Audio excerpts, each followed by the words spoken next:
Kung umiiyak siya no? Oh, si mama din no?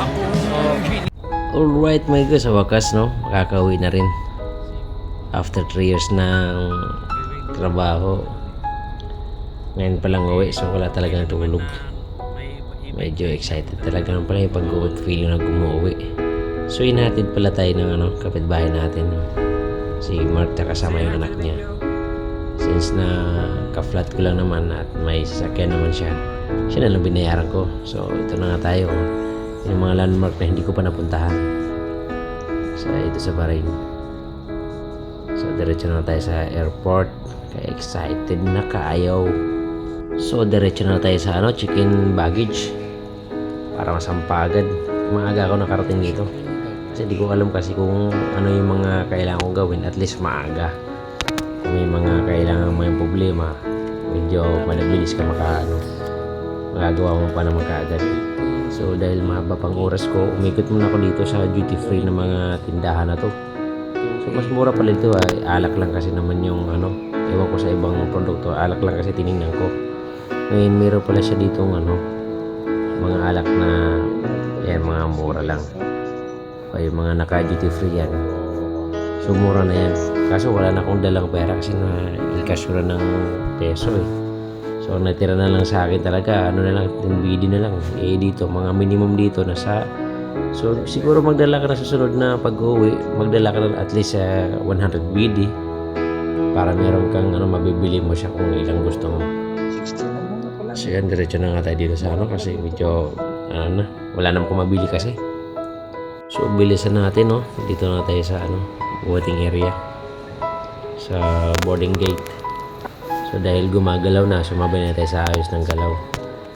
Ayun na nga, nakasampa natin sa hinahanap natin yung upuan. So malaki pala to kasi direct flight tayo. So ganito siya 9 hours and 33 minutes kung di ako nagkakamali. So ito yung mapa yung pupuntahan na ruta. So ganun siya guys, makikita naman yun.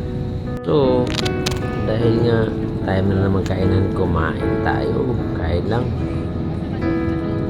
Mahabang oras 9 hours mahigit. So dalawang kainan pala to guys So dito tayo. Pero dahil hindi ako makatulog kaagad, humingi ako ng beer. Pwede naman pala uminom, hindi ko lang kasi alam ito. Ayun, tumagi muna ako ng beer. Gusto kong makatulog. Nakuha ko mo matulog siguro mga 2 oras lang, wala din.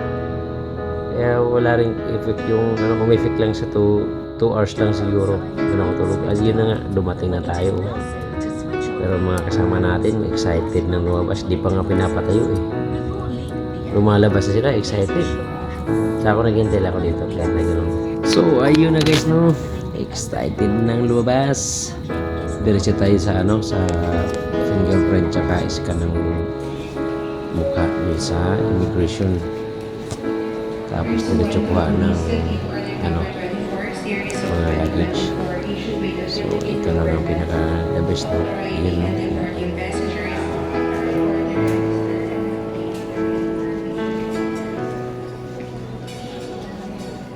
grabe iyak niya guys kasi kagkad ko na pala yung si Ford, yung panganay ko.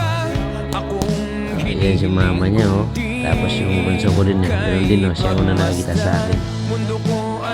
Grabe saya guys. Alright guys, thank you for watching. Enjoy muna kami. Alright.